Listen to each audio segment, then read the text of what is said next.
Right, so I have been talking like crazy for, well, ever since this thing started. And I get all the sound through my headphone and everything. And I just, my mic monitor wasn't coming through my ears. And it didn't even dawn on me till just now that my mic monitor wasn't playing through my ear and I wasn't able to hear what I was saying very good. And so, yeah, whenever it dawned on me, I checked. I just wiggled my cord just a touch, and then it popped in. So, wow. I was doing a great job, guys. You guys really would have been proud of me. It really sounded great. So here we are, lap 4 of 15. Ethan Greg Gold out in front. Just have to play it like I just turned this thing on. Ethan Greg Gold out in front ahead of a fast Corey Preston. Corey able to reel in Ethan Greg Gold from well over a second down, and he had got it up there. It was right on Ethan Greg Gold's bumper for several laps, and now Ethan pulling away just a little bit again. It has that gap up to 0.8 seconds. We'll see if Corey has what it takes to reel him in again. Back behind those guys, we've seen a great battle with Jake Burton, Mick Cracknell. Jake Burton's got around Mick Cracknell. What the heck happened there? I was focused on the battle between Corey and Ethan Greg Gold. And during that battle, Jake Burton has managed to catch and get around Cracknell. And there was such a big gap there. Something must have happened with Mick. He must have got a slowdown or something. Not that Jake's not fast, but that was over a 2-second gap. Yeah, Paul Gorell back there as well. Jake has not only left Paul Gorell, but caught and passed Mick Cracknell.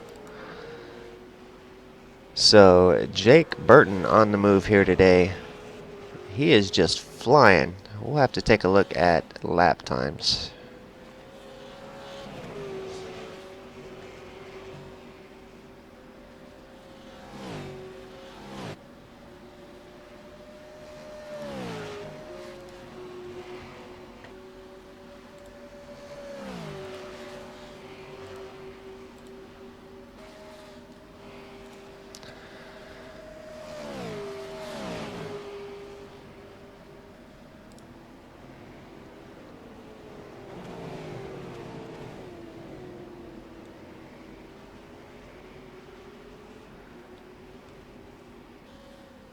There, it was last lap.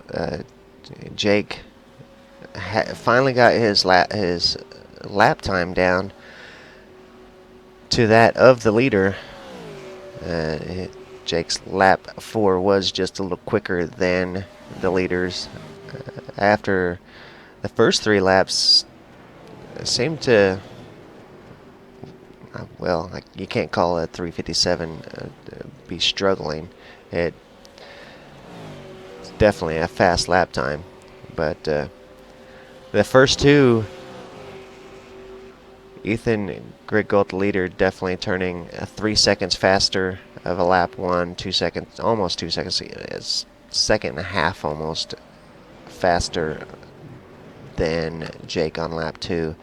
Lap 3, things finally start coming together for Jake Burton, and he gets his lap time down there to one of those super fast alien lap times, and then lap 4 he does just as well, just a little bit better. And yeah, so Jake Burton now flying through this track. He is 3.2 seconds from Corey Preston. Corey is now 2 seconds off of the leader. So all that pace a few laps ago, Corey able to give Ethan a great battle, and then all of a sudden just falls off, and now 2.3 seconds from Ethan Greg Gold.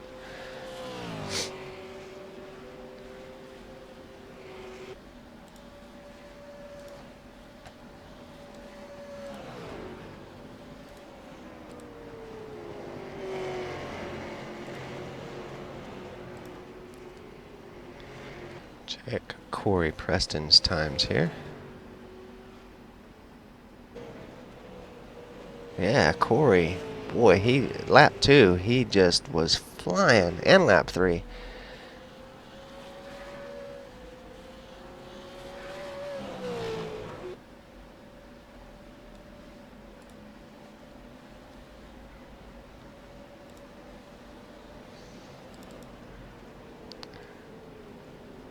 So Mick Cracknell has caught back up to Jake Burton, putting some big pressure on the bumper of the Jake Burton machine.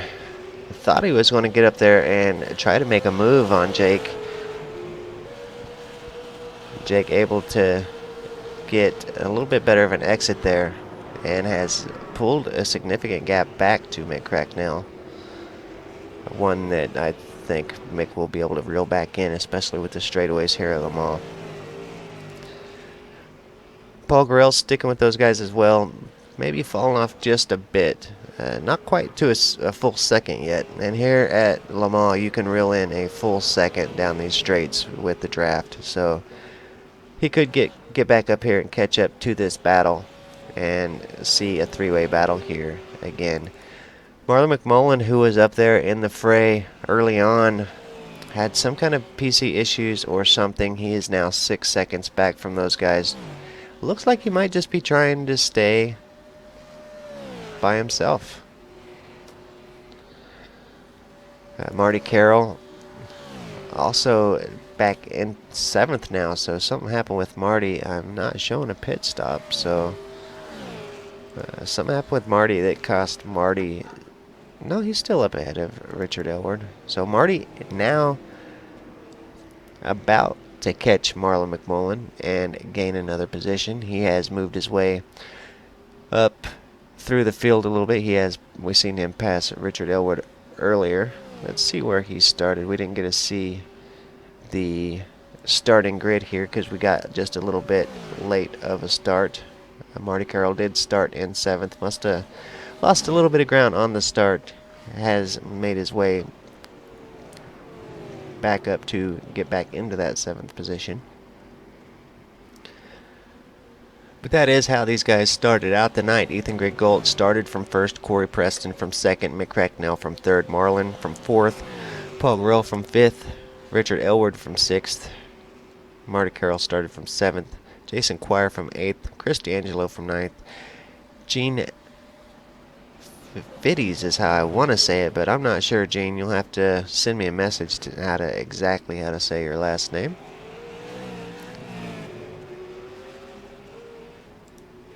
Jake Burton started from 11th, has made his way up to 3rd, so that's a great run from Jake Burton. Kevin Bualasa started in 12th. He's up to 9th, so a good run from Kevin as well. Greg Barson started in the 13th spot, currently in 12th. Craig Jones started in 14th, and he never did really get off to a good start. We caught up with him about halfway through lap 1, and he was pulling off the track. So not quite sure what happened with Craig Jones, but he is definitely out of the race at this point, 4 laps down.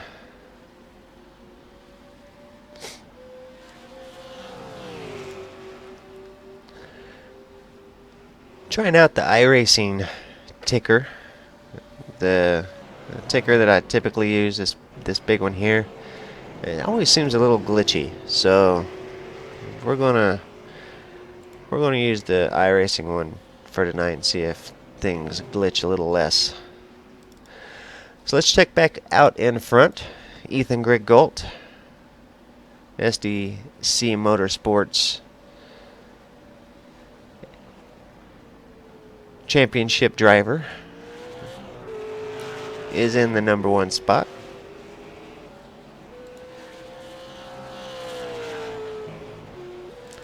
Corey Preston driving the 6-boost mobile machine that we've gotten to know so well over the years. He is in 2nd place. Now 4.3 seconds back from Ethan Greg Gold. Ethan has just turned on the jets and Corey has fallen off. Over 2 seconds Corey has lost per lap on his lap time. So Ethan still turning laps in the 56s. Corey Preston has fallen down into the 58s. Mick Cracknell has... We've lost Jake Burton.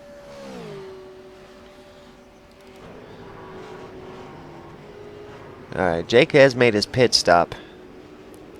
Took a second for that to come up.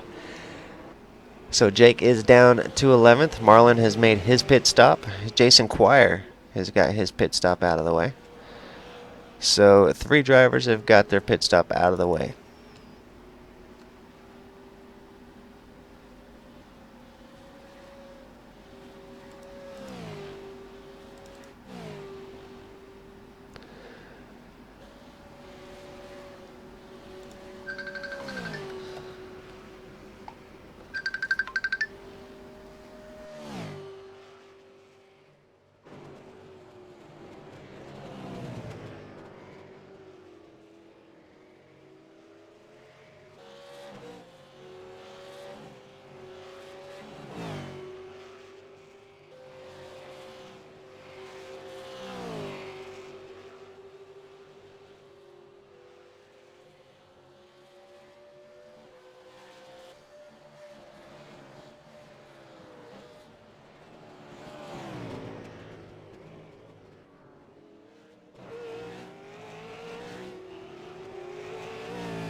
Alright, sorry for that, guys.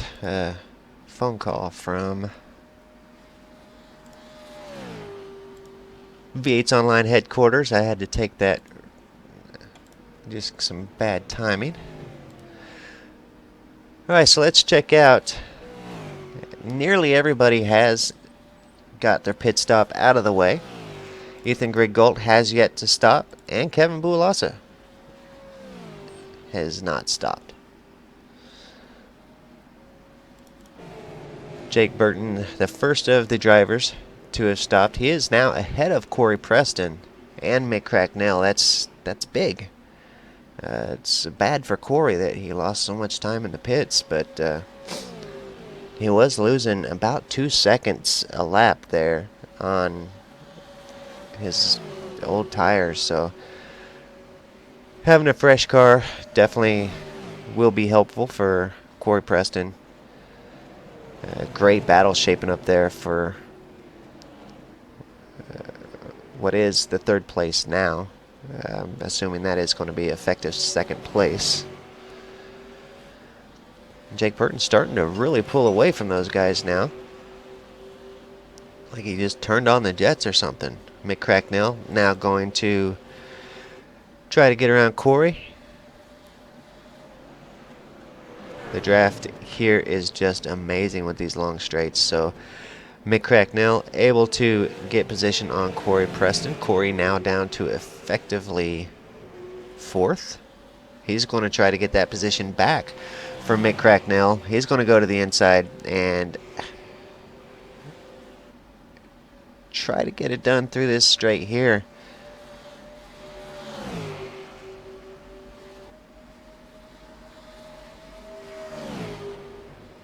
Not going to have enough. He's going to tuck in behind Mick Cracknell. Corey just seems to be entering a little harder now. Oh, a little bit of contact there. Corey gets a little shook up, able to reclaim it. Hopefully those guys can get through that okay. Definitely some accidental contact there. Hopefully it didn't shake anybody up too bad.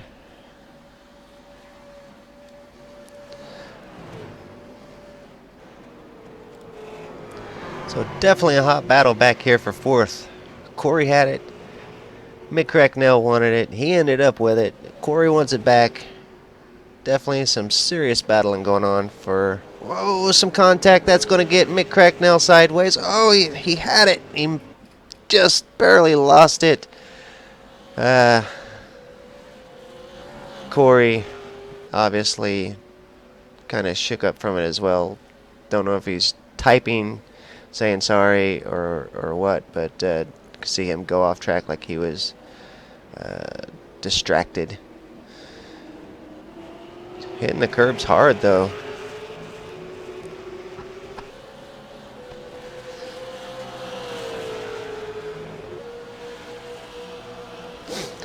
So that is exactly what Jake Burton wanted to see. Jake now with 3.5 seconds over Mick Cracknell and Corey Preston. So Corey has regressed that position, I would assume, and in doing so, Paul Grell got around as well. Let's go back and take a look just to see, because I don't want to be misquoting something that happened there.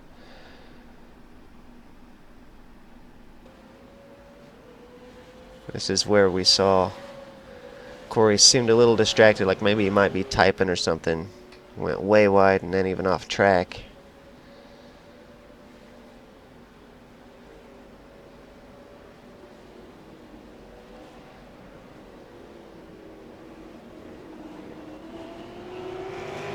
These guys just pound the curbs here.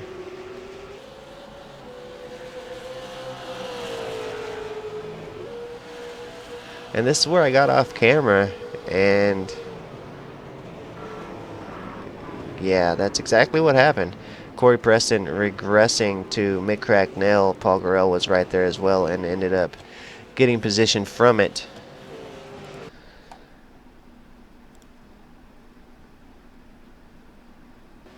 So Corey now down to 6th, which will effectively be 5th.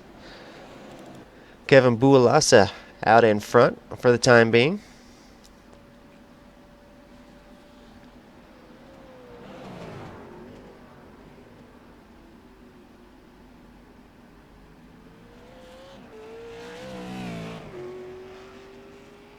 Really glad to see Kevin coming and racing in the series again. Probably take a few races for him to get back into the swing of things, but he is looking good here at the moment, up in first place. Great time for a screenshot.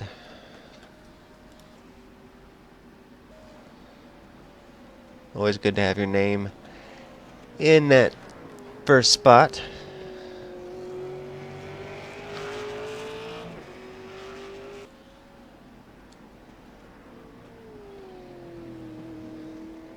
Of course, Ethan Greg Gold is 8.2 seconds behind Kevin, and Kevin has not made his pit stop yet, so he will have to go in for a pit stop, and that 8 seconds is probably about how long it's going to take him, or how much time it's going to take off of his lap just to get to his stall. So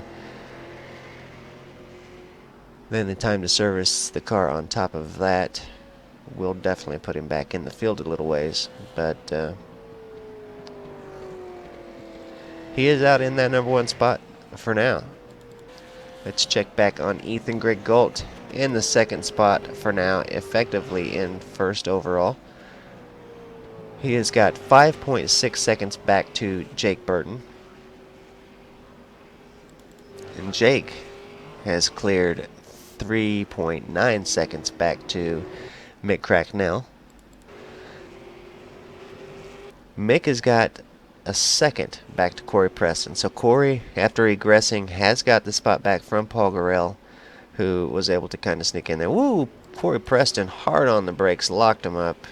Kind of got a little squirrely right in front of Paul Gorell. That might have been just a little scary for Paul.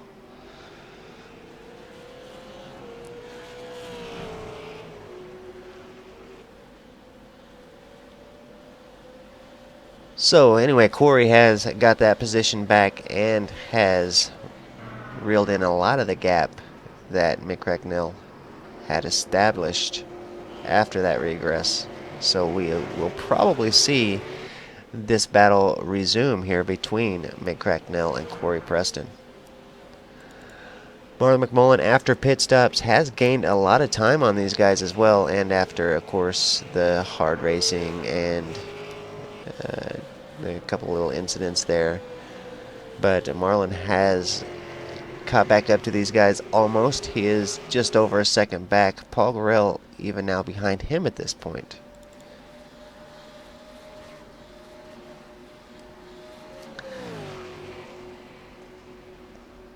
Paul 1.6 seconds back from Marlon. He is just ahead of team leader Marty Carroll. Marty is having a fantastic race here today. He is in 8th, but Kevin has yet to pit, so he'll have to pit before long, and that'll put Marty back in his starting position. But here at a track like Le Mans, that none of these drivers really have a lot of experience at, to come out in a field of these guys. Marty hasn't been doing a lot of racing here lately. So to come out in such a tough field as this America's Series can be and finish in 7th place in a field like this with as little racing as Marty's been doing, that's fantastic. So a great effort from Marty Carroll here today. Craig Barson in the number 12 machine in 9th place. Apologize for my sinus cold or whatever is going on with my sinuses here the last couple weeks, guys. Fall has just came in full swing here in America, and for some reason it has got my sinuses in an uproar. Richard Aylward back in 10th. Chris D'Angelo in 11th. Chris D'Angelo driving a what to call it, a generic theme. Generic really ain't the word, but a non-team driver skin or car skin. So wondering if Chris D'Angelo is a privateer nowadays. I know my overlay says that he is a privateer, but my overlay says privateer for nearly everybody nowadays. Beautiful livery though, very well done. But I can't imagine a driver like Chris D'Angelo being on the market. Jason Quire just behind him in 12th place.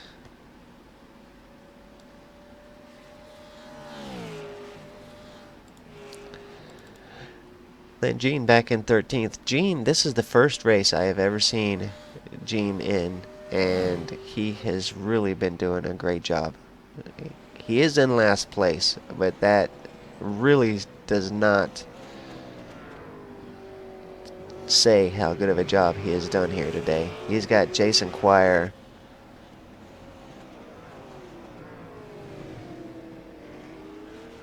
just a second ahead of him. 1.3 seconds to be exact. So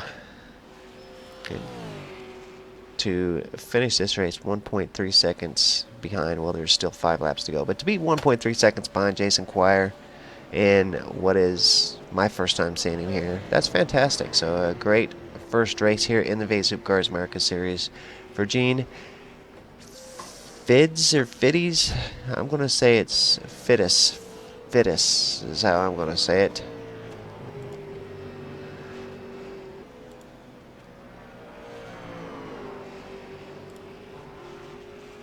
Let's go back up here to the front and check on how things are going.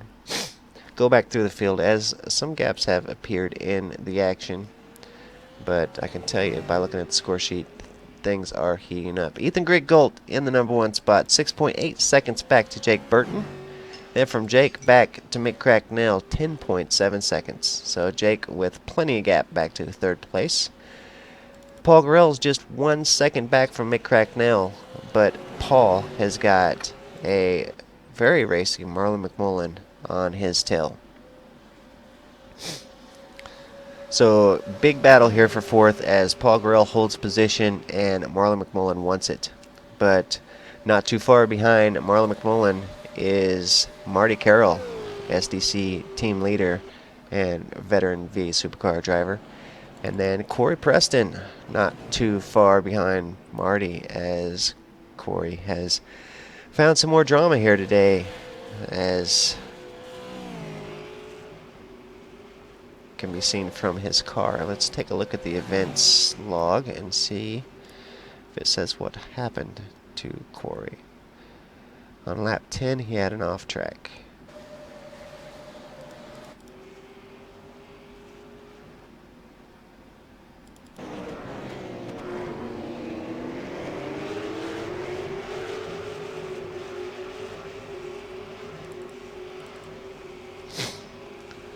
That's all it really shows, is that he did go off track on lap 10. So not sure what happened with Corey Preston. Something happened. His car's all beat up, and I don't think that severe damage happened from that little contact that he and Mick Cracknell had early on. So something else must have happened.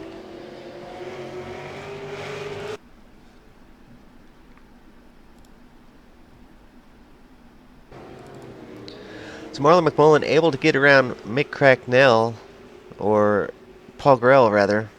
Sorry, just looked at the back of the car and got confused, I guess. But Marlon around Paul Gorell. Paul Gorell now in danger from Marty Carroll. Marty under pressure from Corey Preston. So things are really heating up here with 5 to go. Mick Cracknell is pulling away from Marlon McMullen. That gap was down to 0.2 seconds. Marlon was effectively all over the bumper of Mick Cracknell. Now Cracknell has got that gap up to a full second, and so a lot of pressure relieved from Mick Cracknell for the moment, but the pressure is mounting for Marlon McMullen as Paul Gorell, trying to get his position back, is all over the bumper of... Whoa! Paul Gorell lost the rear end as well as several positions. They're coming out of the turn, and that is going to put Paul Gorell back into 7th place.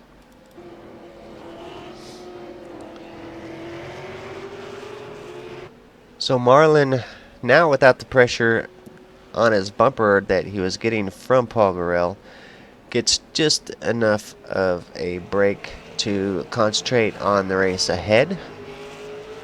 Will we see him reel in that gap to Mick Cracknell now that he's not being pressured from behind?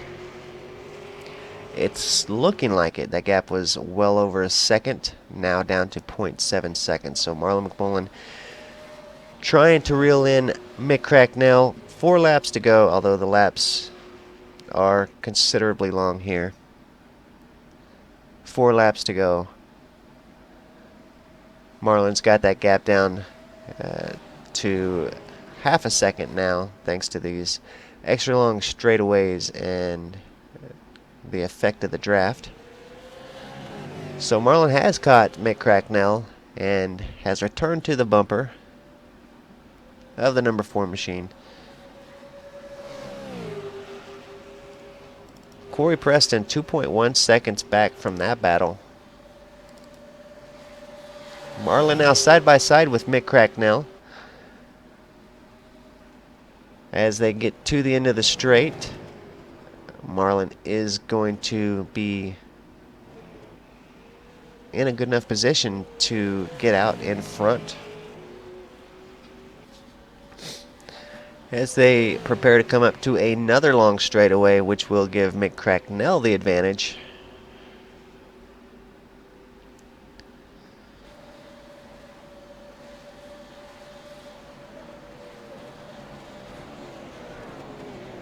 Marlon able to hold on.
Still a great battle going on here for 3rd place. Marlon McMullen has it.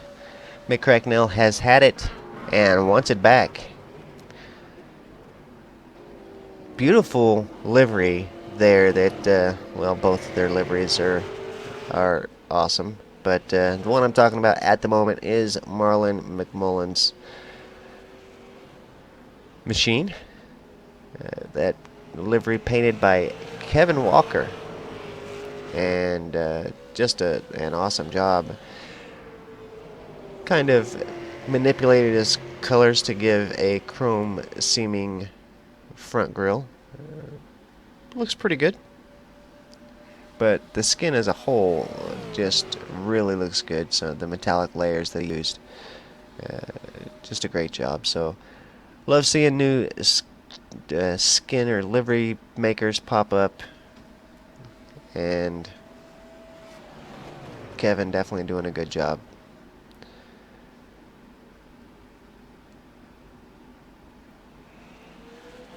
Alright, so now it's Mick Cracknell's turn. Mick takes over that third spot from Marlon McMullen. 3 laps to go. Marlon going to go to the outside? Maybe? Could be the inside. Don't know where these guys are going.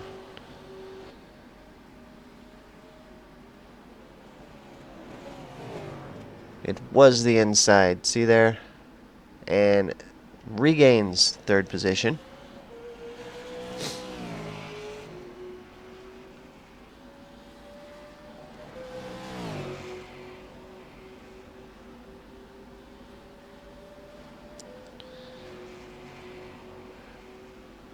So great battle happening here at Le Mans for third place. Marlon McMullen in third. Mick Cracknell wants it. Took it back for just a little bit. Marlon's got it back now. Let's check on our leader, Ethan Greg Galt. 13.3 seconds ahead of second place Jake Burton.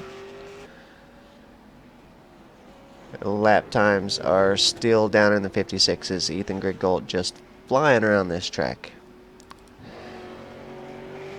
Second place Jake Burton. Definitely had something happen last lap. Last lap, 4 minutes. So 4 seconds off pace last lap. Not sure what happened with Jake, but whatever it was big.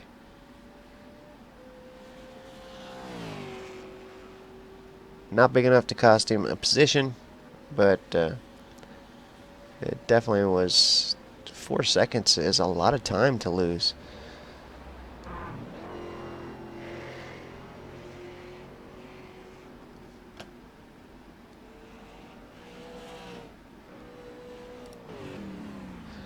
Oh, Jake Burton is serious fuel saving. That's why he's losing 4 seconds.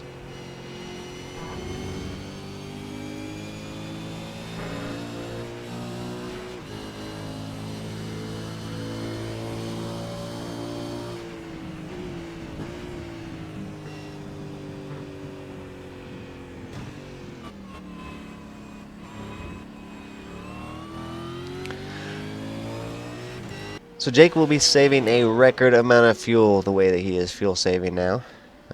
He's fuel saving 4 seconds a lap, it looks like, almost 2 laps in a row at least. He's still got 8 seconds over the next position. He's got 2 laps to go. So if he continues to save those 4 seconds, he could still hold on to that second position. I mean, that's how far ahead those guys were. That he can save 4 seconds a lap and still take home second place.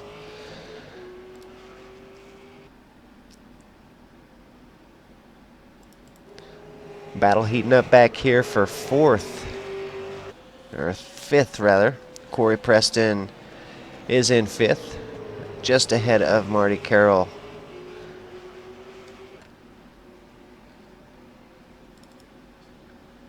As we go onto the bumper of Marty Carroll. And this track is just beautiful.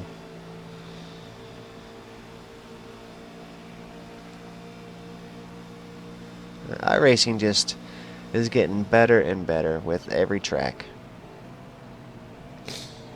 And now there's 2 pass on the tree deal really cleans up the trees.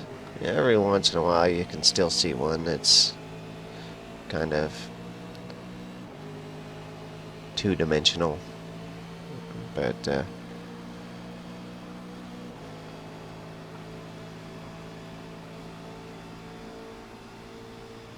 just a fantastic job.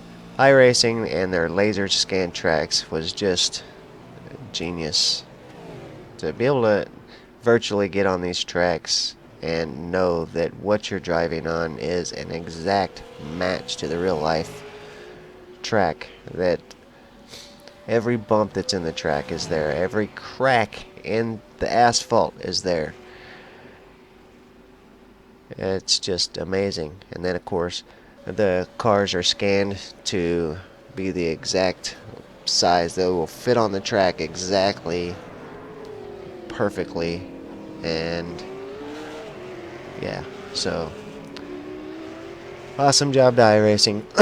Not just on Le Mans here, which is beautiful, but every track that they have done, just from it being laser scanned and the cars being the exact perfect size. You know, sometimes you get into a simulator where the cars are just drawn and guessed at, and the cars take up like an entire lane worth of traffic, and you know, they're like seemingly 10.5 feet wide.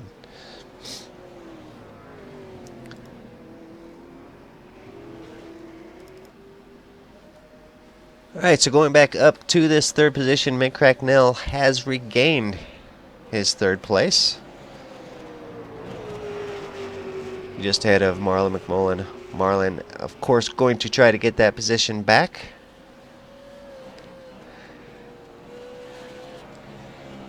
Still have 2 laps to go, or close to it. Now we're in the last lap, as Ethan Griggold has crossed and taken the white flag. So he is on his final lap around this amazing circuit. Jake Burton in second place, still at the 9.1 second mark. He has made it to the last lap. Will he complete the last lap is the question. He has quit saving as much fuel, so one would assume that he has saved enough.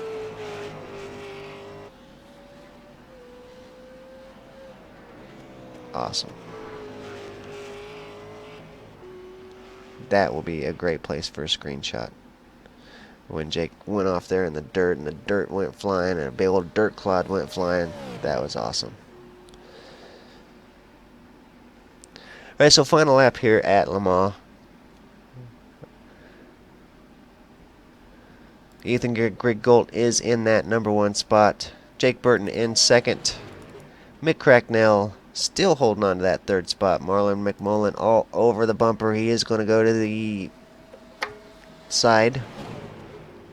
inside to take position. He is going to get that position done. Will Mick Cracknell have enough lap left to get back around Marlon McMullen, as these guys battling tooth and nail again? These guys were commenting last night of how great of a race they had, and having another one here tonight. So, a fantastic job to both these guys. Mick Cracknell to the inside of Marlon McMullen, coming down the straightaway. He has position over Marlon. He is going to get it, and that is going to put him back into 3rd position. Still quite a bit of lap here for Marlon to try to get it back. Let's check in on our leader, Ethan Griggold. I am not the most familiar with this track, so I am not quite sure how far into the lap he is. I'm guessing about 2/3 of the way through. Jake Burton's car is still running. Mick Cracknell is still in 3rd. And he's actually pulled away from Marlon McMullen, who seems to be slowing down. Did Marlon run out of gas? Interesting.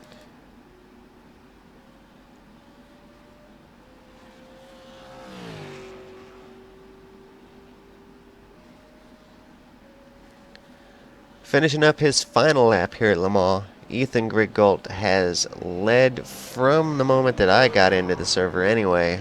Did start on the pole. I am 90% sure he's led flag to flag. There's a chance that during that first half a lap, Corey might have got around him for a little bit, or might have went side by side or something like that. But from the time I got in, Ethan was in the lead. He remains in the lead, 16.3 seconds back to second place, Jake Burton. And that's not to say that Jake was that much slower than Ethan. He wasn't. Their lap times very similar. I don't know. I think Jake might have even had the fastest lap of the race. But some miscalculations in the pits. There it is. Ethan Griggolt is your winner. Some miscalculations in the pits caused Jake to have to do some massive fuel saving. And in the end, Ethan Griggolt will finish 17.5 seconds ahead of second place Jake Burton. Third place,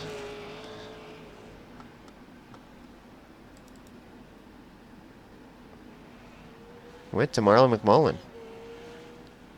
Let's go back and check and see exactly what happened here.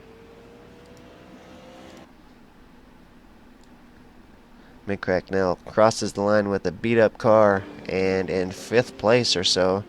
So we have to see what happened to Mick Cracknell.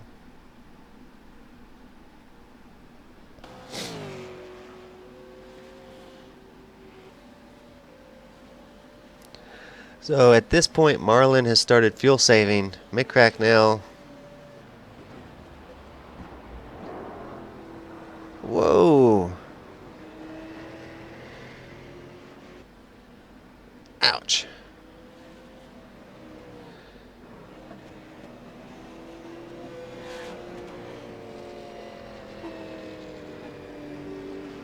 And just looked like he got distracted, and the corner snuck up on him, like maybe reached down to take a drink or something, looked up and the corner was there, and there's a chance his car's out of fuel as well.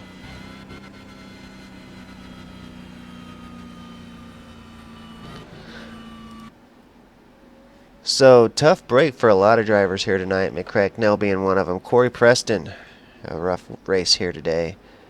Jake Burton came close. He realized early enough that he wasn't going to have enough fuel and did some serious fuel saving. But now look at him. He had plenty of fuel.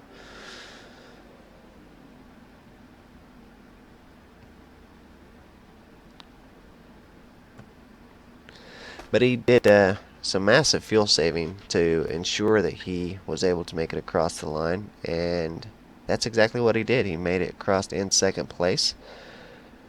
Let's take a look at the race results. Ethan Griggolt led this thing flag to flag with a 17.3 seconds over second place Jake Burton. Marlon McMullen had a disaster early on, and I think maybe a PC issue that cost him several positions, probably 4 positions, and he managed to get back up there and race with Mick Cracknell for 3rd place. Ultimately, Mick Cracknell ended up getting the position. Marlon ran out of gas and started fuel saving, and no sooner than that happened, Mick Cracknell started to run away, and then he ran out of gas and also ran off track and made some contact. But ultimately, Marlon was able to get around him and finish 3rd. Corey Preston 4th. Paul Grell 5th. A great race from Paul Grell. Lots of big battles for Paul Grell tonight. Mick Cracknell ended up coming across in 6th. Marty Carroll in 7th. Some great battles from Marty tonight as well. Richard Elward in 8th. Chris D'Angelo 9th. Craig Barson finished in 10th.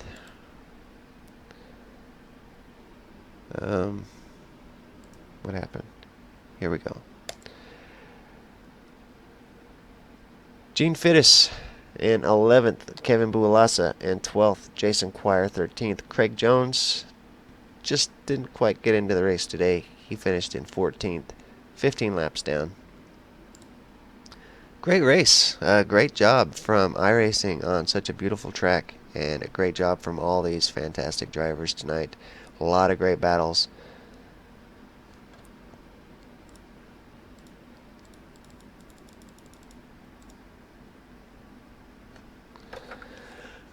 A lot of great battles here tonight at the V8 Supercars America Series here at Le Mans.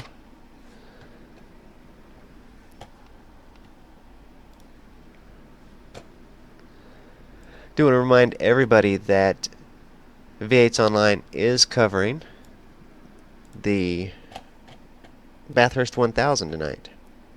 So as soon as we're done here, you can click over to the other channel here on V8's Online and watch the remainder of the Bathurst 1000.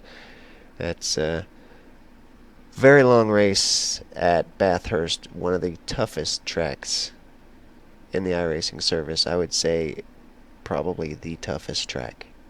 And it's also one of the most beautiful and just one of the best tracks. And it is amazing. And of course, V8's Online doing a fantastic job hosting that show so far. I will be heading over there as well as soon as we're done here.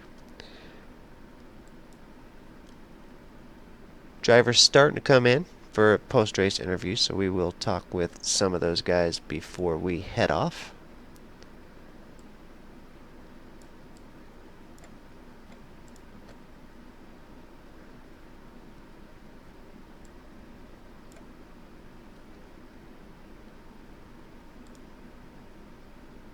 Jake Burton is with us here tonight. Jake, what a fantastic race. Looks like you miscalculated a little bit there at the end on fuel. Had to do some of the most drastic fuel saving that I've ever seen, but still didn't cost you no positions. You fuel saved about the most that you could, and still ended up having plenty of time. Yeah, thanks, Kane. First of all, just give a massive congratulations to Ethan. Led from start to finish, drove the smartest race, and probably had the best pace out of anyone in the field. But yeah, my whole race started in qualifying. Unfortunately, got a bit of a Phantom 0x through the Porsche curves, and I just didn't quite have enough time for second lap, so that put me out of 11th, and got probably one of the most unreal first laps I'd ever had. Passed two cars into one of the chicanes, passed two cars off the start. It just worked out really well, and I came out in about 5th, and yeah, then managed to get round Crackers and Paul and tried to chase down Corey, and then decided that I'd jump into the pits and try and basically take a massive amount too little fuel to try and catch Ethan, because I knew I didn't have the car speed straight out with Ethan, but I knew if I could get in his draft I could challenge him, because it's so crucial here. So did that, took about probably 10 litres too little fuel, but I knew that if I could get in the draft, my car uses a lot of fuel because I'm running a bit higher rake, so a bit more downforce, but if I could get in the draft I could easily, you know, get across the line with that. But unfortunately he pulled up a ripper stop and was only 4 or so seconds in front, and then I had no draft and had to save all the fuel by myself, and managed to do it with probably about 400 or 500 mil left to spare. But I think second place, even though we technically lost by 16 seconds, is a really good result. Definitely great drive by Ethan, but I don't think 16 seconds was probably the real margin. Yeah, me neither. I actually said that in the broadcast that, yeah, you finished second, 16, 17 seconds back. I didn't look at the sheet. I just seen it as you come across on my overlay, and so I was just kind of guessing what the number was. But that definitely doesn't represent the race that you had tonight. You was definitely one of the fastest cars on the track, if not the fastest per lap time. I didn't get to see those results yet, but I did a comparison about midway through on your and Ethan's laps, and you had the fastest at that point. And so definitely fast here at Le Mans. I would have loved to have seen a great battle with you and Ethan, but like you say, just a bad starting position left you trying to catch up. But catch up you did, and got 10 positions past, and was up in third place at least in just a few laps. Like on lap 4 or 5, you were up there battling for for fourth and third, and I just couldn't believe whenever I looked back to see where you guys had started because it took so long for the iRacing to load that once it crashed out before it loaded up and then had to reload again, you guys were already in the race and at least midway through lap one. And so I didn't get to see where you guys started. So about a couple laps in, I went back to see your guys' starting positions, and I was shocked that you had started back in 11th, and because you were already up in like fourth or fifth at that point. And so fantastic race from you today here at Le Mans.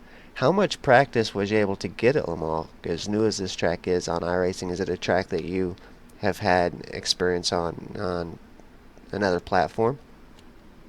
Well, Le Mans is not a track that I've ever raced in any other game or sim. So when it came to iRacing, it was a learning thing for me. I did a lot of laps in the HPD, as I'm sure everyone did, and it's actually quite an easy track to learn. There's not much to it, despite its length. It's basically a whole heap of straights with some chicanes, and the Porsche curves and the Dunlop curves are probably the ones that take the most to get used to. But yeah, I ran the OSR V8 Supercar Series race and won that, and ran yesterday's America's race and run that. So yeah, definitely did a fair bit of practice here because I think a lot of people were hating on Le Mans, saying that it shouldn't be on the V8 Supercar calendar, but I think the racing that has been shown here so far and the feedback from the drivers has shown that it's been one of the most awesome car track combos we've seen in the season. So yeah, congrats to the guys who decided to put Le Mans in the calendar because I think it's really great, and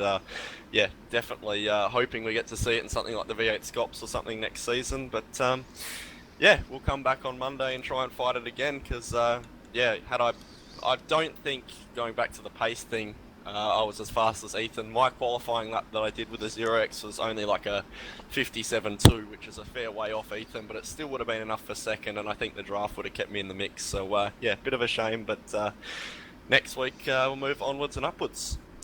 Well, now that your karting season is over, I'm really hoping to see you compete all season long. I know you missed, I think you missed last week. Was it last week you missed?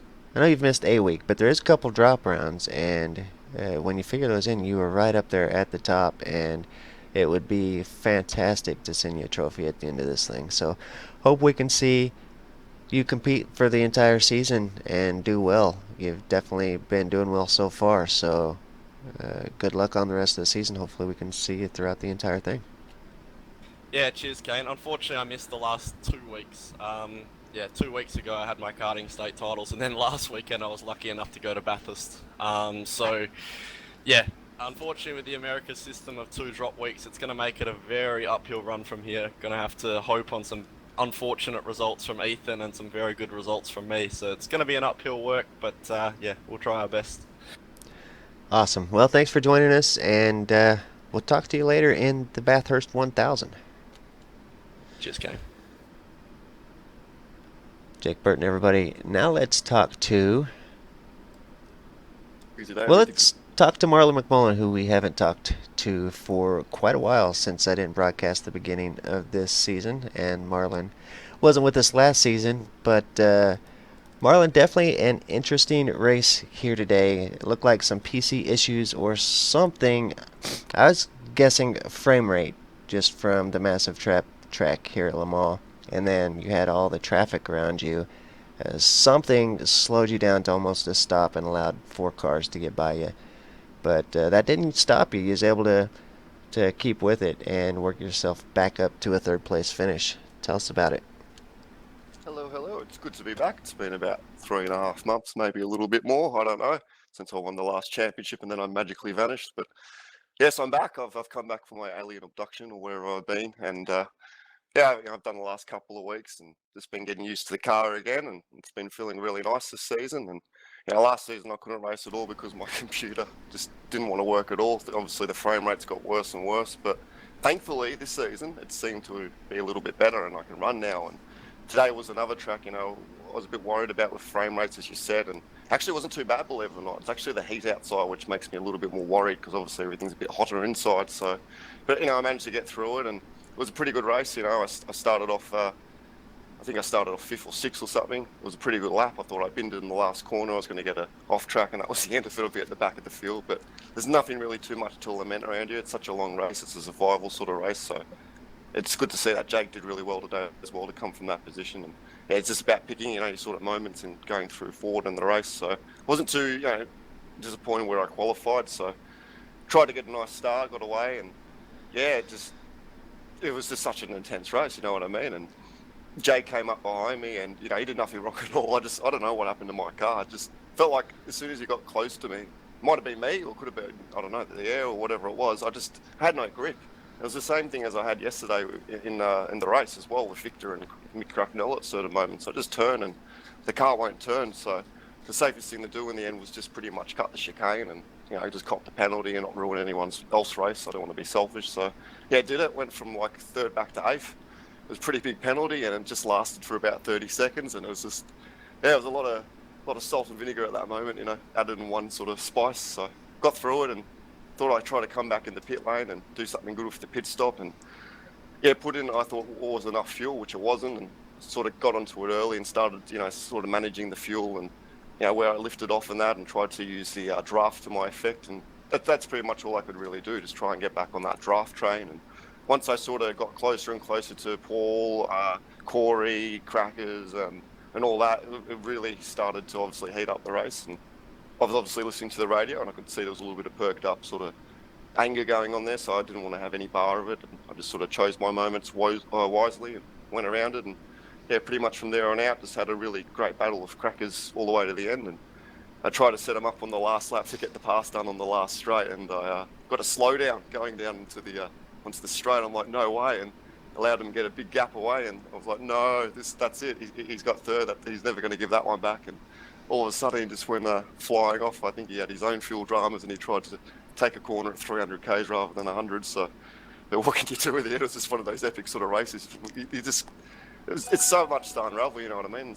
In the span of an hour, it's really for a track what it is. It's really endurance racing. It really sort of provided that great endurance racing that I was hoping to get today. So yeah, it's good to be out there and finishing 3rd at the end of the day. It was definitely a great race, and yeah, I'm glad you mentioned that slowdown at the end because I thought you had ran out of fuel at that point. I didn't know that it didn't look like you went off enough to get a slowdown, but apparently you did. So I just thought that you went into fuel saving mode at that point just to try to get across the finish line. And then Mick Cracknell, he got quite a ways away from you and went off the track, and I was like, wow, crazy stuff. It looked like he had decided at the last second to try to fuel save and clutched it, and then couldn't roll through it or something. I don't know. It was definitely bizarre, like a very distracted moment of his after having such a great race that he had done. You and he had a fantastic race. Those last few laps were just amazing. So sucks that it ended like that for him after doing such a great job, but we'll see him again next week as well as you, and maybe you guys will have a great race again. It seems like every time you guys are on the track together here lately, you guys are having a great battle. Luke Harvey was in on it last night, and apparently the three of you guys had just equally as good of a battle. Yeah, most definitely. I mean, I don't know what it is about this track, considering how hard and daunting it is. For some odd reason, I think it's all the draft. And just once you get in that cluster of cars, it really provides some intense moments, and you never get a break, and you never get a sort of moment to unravel it all. And you're trying to focus on the corners, getting through it quickly, and then you've got the car behind you catching back up with draft. So, towards the end, no matter how hard I pushed when I was in front of Crackers, he would always just catch me back up with the draft. So it's really sort of like a dejecting moment, but you just got to choose, your moments wisely. And I sort of waited to that last lap.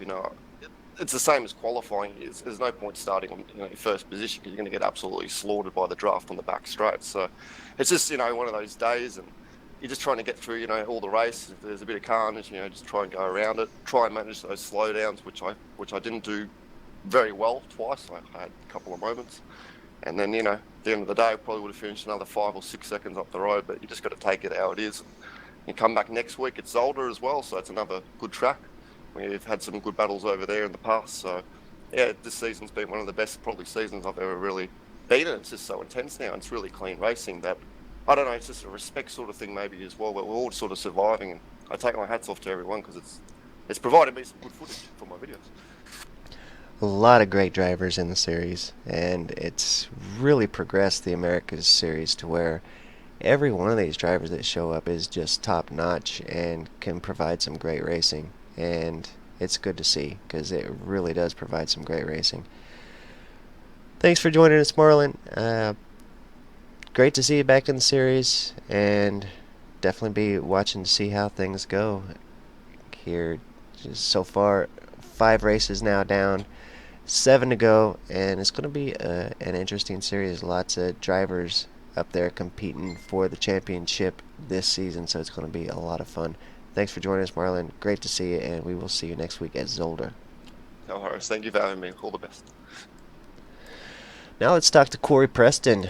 Corey definitely had a lot of speed here today, as we seen early on, able to reel in Ethan Griggolt from about 3 seconds back, and they really put a lot of pressure on him there for a couple laps, and then seemed like, I don't know, like the tires fell off your car or something. You started losing a lot of time, and the race just never did start going well for you after that. But still managed to pull out a great finish from where the middle point of the race kind of went a little downhill.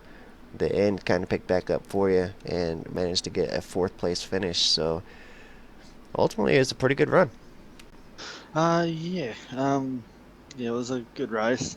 As you said, the start was great. I mean, I managed to outdrag Ethan off the line and led the first lap and a half, I think it was, and was just focused on sitting behind Ethan for the rest of the race and just throughout the pit stops and that. But had a bit of an interesting one where coming up to turn 1, I think I shifted forward and I put my wrist sideways a little bit and slapped the keyboard off the top of the computer, and it landed on its side, facing up in the air, so that the width of the keyboard was standing vertical against my shifter, and I couldn't get a gear, so I couldn't get any down gears, and couldn't and every time I tried, buddy, the keyboard was physically blocking the gear lever, so I had to try and rectify that whilst looking down and not crashing the car into the wall or something. So I lost about 5 seconds trying to do that. So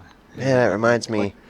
About a week ago, I was with my dad driving, and we're carpenters, so we always got a pencil in our ear, and he takes the pencil out of his ear at the end of the day and sticks it up in his sun visor. And one day, just out of the blue, we went to turn a corner, and the pencil fell out of his sun visor and stuck right in between his steering wheel and the steering wheel shaft. And then whenever he went to turn, it wedged into it where his turn signal was, and just physically blocked the steering wheel. He couldn't straighten it, he couldn't turn it, and ultimately he stopped the car and had to unwedge it because we was right in the middle of the freaking highway. And yeah, that could have been disastrous if we was getting onto the highway. We wasn't actually on the highway yet. If had we been on the highway and turning a corner or something at 60 mile an hour, that would have been disastrous. But weird how things like that happen. It was definitely a final destination moment.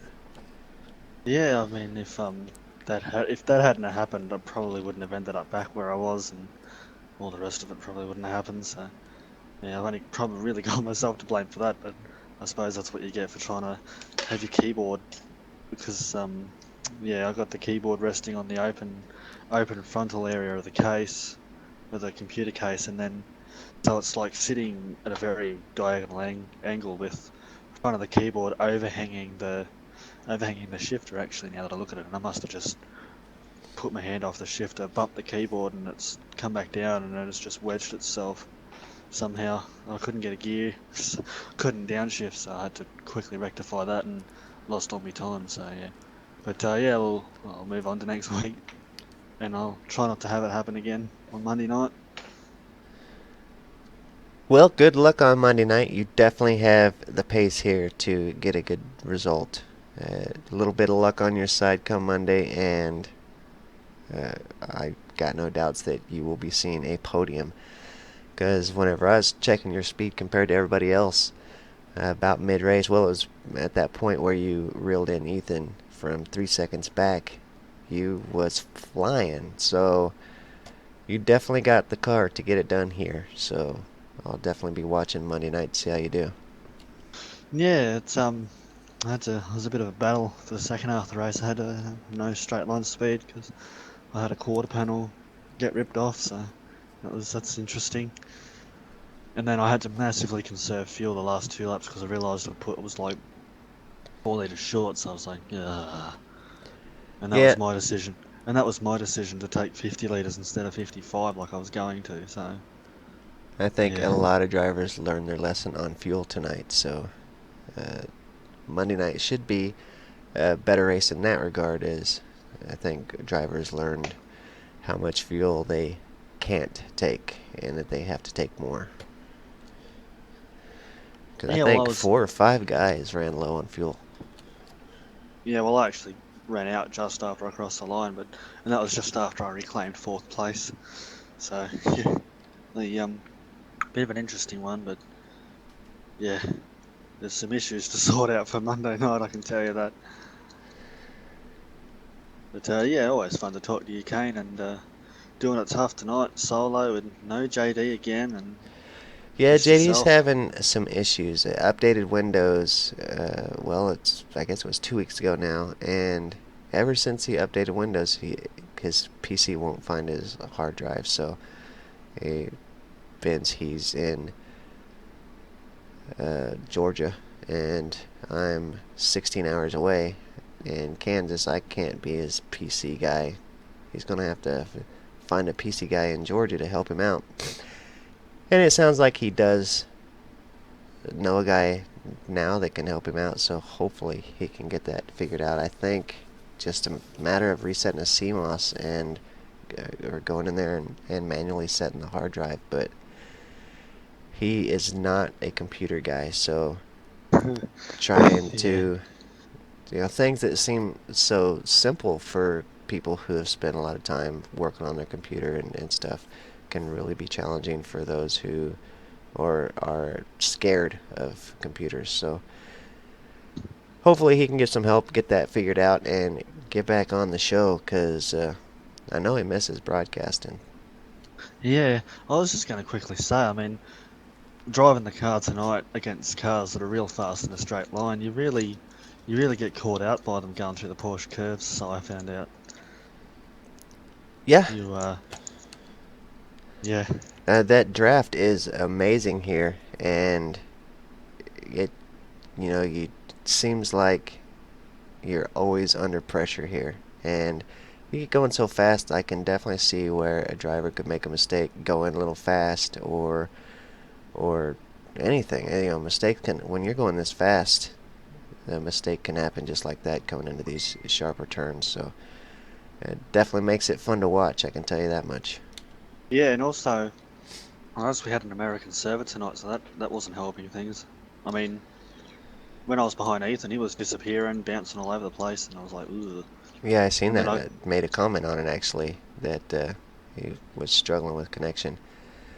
and then And I got in, and then I got in that big battle pack, and yeah, it was caught me out a few times. Cars just lurching back at you because they've braked because their car's not as good for some reason and whatnot, and you hit them, and then yeah, you get hit back. So yeah, it seen some contact. Seen some light contact there with you and I think it was Mick Cracknell as you guys went through one of the turns. Just a little bit of just your side on his side. It didn't look like it affected either of you too bad. Just like you were on the outside coming around and he was on the inside, and as you were like coming back onto track, you guys made a little bit of contact, but it was so slight, and hopefully that didn't cause either of you guys too much grief, like anger-wise or anything, because it oh, really looked like it was a pretty simple little deal. Let me assure you, if you were registered as a driver in that server, you probably would have heard some very choice stuff. Well, it didn't look like it's too bad from where I was standing, but at in the whole scheme of the race, that particular one was pretty small incident compared to some that other drivers have had and stuff. But Yeah, well, then you went to regress later on whenever you got into him and kind of half spun him, but let him regain it. Just you know, you did what you tried to let him re, regain it, and he did. And then that's when you had your little moment where you went off track, maybe a little distracted, typing on the keyboard or something, and about at the end of that straightaway, you regressed to him and even his teammates. So I think that watching that back, I don't think anybody would have any issues with you over that deal or anything. You did regress the no, position. I had a slowdown. That's probably the only reason I slowed down. But yeah, but yeah. Yeah. You always race and you never want to make contact, but sometimes stuff happens and people aren't too happy about it. But then yeah, other stuff happens as well. Well, racing is racing, and one thing about it is, especially I in love doing. I'm all for doing 360s at turn one. Right, it's great fun. it looks great. I mean, now that they got the smoke fixed, every time those cars go spinning off the track, man, it looks amazing. Jake Burton once, not to make light of your situation or to change the topic, but uh, Jake Burton just barely got a tire off the track in this race, and I mentioned it during the broadcast. And it threw dirt and a big old dirt clod, and it looked fantastic. So iRacing is really getting the looks of this thing down Yeah, where I wanted it to be. I tell you what, it'd be good. It'd be good if someone flicks their wheel off the road and you get this massive dirt or massive stone that just annihilates your windscreen or something, or like flies into the air intake and straight through the radiator. That'd be awesome. Not wouldn't be awesome, but it'd be good. It would be kind of cool. And there was also, I was following behind, not this week, but a couple weeks ago, and the dirt clods, you could see them coming from the tire and the car ahead, and you could hear them pinging off of the front of the car as on the nose cam. It was really great. So little things like that really make the broadcast better. I know I'm getting way off topic here and taking a lot of time, but I love it. I love these little graphical improvements that iRacing are making, especially from the broadcast point of view. It really is. I love it because that all I do is watch these races, and every little thing that they add graphically like that just makes it that much better for me. Yeah, it'll probably will be good when they add flat spots. Like I think it was the flat spots, and they were adding something else. Can't remember what it was now. Was it tire graining from where, I think? Because Yeah, was it like the the flat spots are going to be really cool, and yeah, from wear, as when you get your tire gets excessively wore, you should definitely notice a lot different feeling in your how your car's driving as well. Probably notice a little bit in your steering wheel. I think that's coming. A little bit of pull in your steering wheel, or even some thumping. That'll be cool. I just don't want to be. I just don't want it to be very excessive. Like, sure, little flat spots, like just a stop at the wheel here and there shouldn't really make much difference. But it's going to be those ones where you just come screaming down the end of Muleside and you just brake for that sharp right hander at the end of it, and then you've got the brake carried for like 50 meters. That'll be the big ones, and you just go up the next straight, just.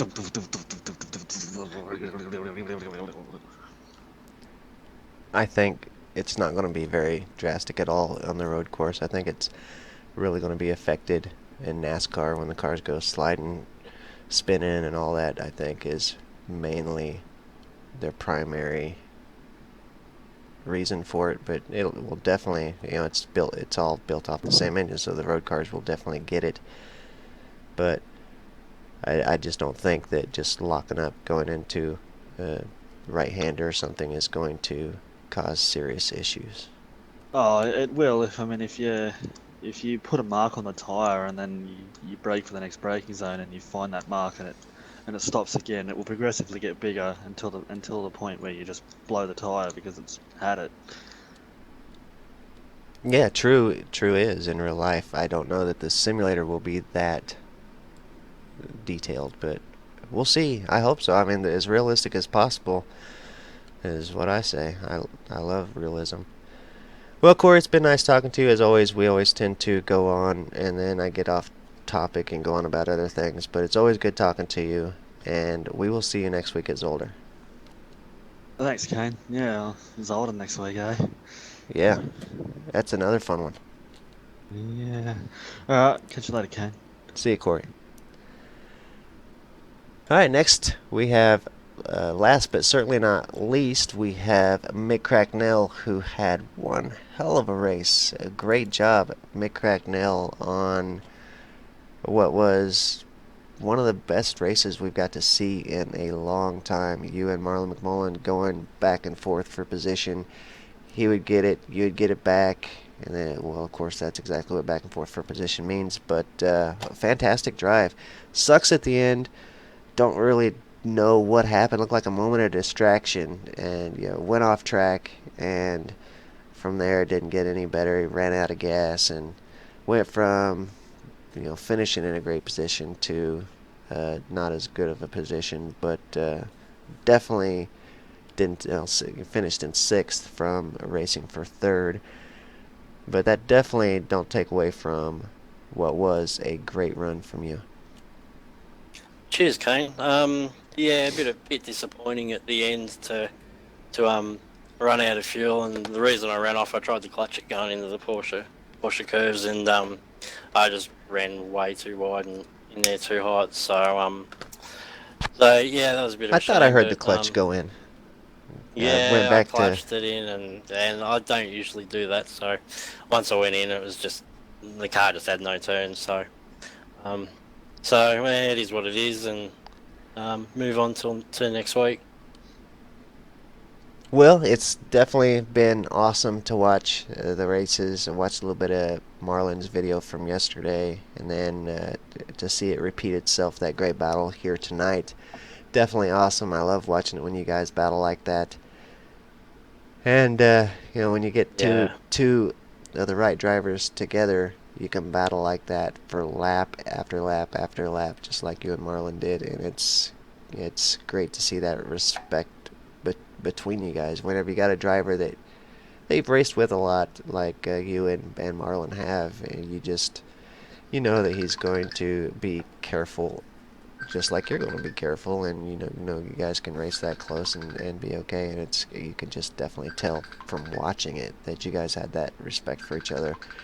Ultimately, Yeah, no, definitely. Like 2 days in a row, I've had a really good battle with Marlon, and we've both given each other room and respect, and he is a good racer like that. He very very rarely makes mistakes. So, yeah, it was good fun racing him. Unfortunately, there was a few incidents with another driver out there that were a little bit disappointing, but no, well, you move on. It didn't. At the end of the day, it didn't affect my end result. Like, I would have ran out of fuel anyway, so it's the way it is. But just want to thank the guys at SDC and KSW Painting sponsorship, and also Paul Gorell built the set, and it was an absolute rocket ship in a straight line. So that's credit to him. It was a really good car to drive. it definitely looked like it. All you SDC guys had a lot of pace out there tonight. So good to see so many of you guys in the race tonight. Good to see you back running in the series, Mick, and up in the top in the points. So hopefully that continues on through the series. and I would love to send you a trophy at the end of this thing. So, of course, I said Yeah, there's there's a long way to go yet, and yeah, we've got Ethan and Jake. They're both very quick, and yeah, they're sort of gaining on me, so I'm barely holding on to it. And of course Marlon as well. They all got points on me today, so yeah, it's gonna be an interesting season. It is. It's going to be a great season. So many of you guys, every one of you guys in the top 10 are are great, and I'd love to send any of you guys a trophy. I'd I love Ethan Greg Gold. Think he's a fantastic driver. I just like sending trophies to new drivers, but if he wins it, I'll be just as stoked because he is that good. You know, he definitely works hard to win the championships that he wins, and of drivers that win championships, you see drivers that can just come in and race and win, and it just be no deal for him. Ethan Greg Gold is he is definitely a champion and Oh deserves yeah, every championship he wins. So I don't mind sending him another trophy. I would love to send a trophy to a Mick Cracknell or a Jake Burton or someone who hasn't won one. But if Ethan Grigol wins again, then he will definitely get a another medal for his collection. He's got, I think, 4 of them already. yeah. He's running out of room in his trophy cabinet, so it'd be good to see someone else get it. But look, whenever he wins it, he's always deserving of it, and like he's one of the best drivers around. You can't deny that, and yeah, he's a very good teammate to have too. Yep, you just can't you can't say a bad word about the kid. He is definitely fast, and he's just as much of a gentleman as he is fast. So Oh, for sure. you can't even dislike him because of his attitude or anything like that. Because the kid's just great. So Yeah, fast, clean. Very rarely makes mistakes, and yeah, a lot of people look up to him. well, Mick, glad to see you here tonight. Great race as always, and we look forward to seeing you next week at Zolder. No worries. Thanks for having me, Kane, and thanks for the broadcast. No sweat. Glad to be back. Next week, hopefully, I will get the start of the race in as I'm starting to get these issues figured out. But we'll see you next week. I got to get over to the 1000. I am running so far behind. No worries. Thanks, Kane. See you guys, and to all the viewers, thank you so much for watching. It has been a pleasure, and we will see you guys next week. If you're not done watching races tonight, click on over to the other V8s Online channel where the Bathurst 1000 is taking place. I'm going to head over there myself, and so I will see you over there. Thanks for watching, and we'll see you a little bit later.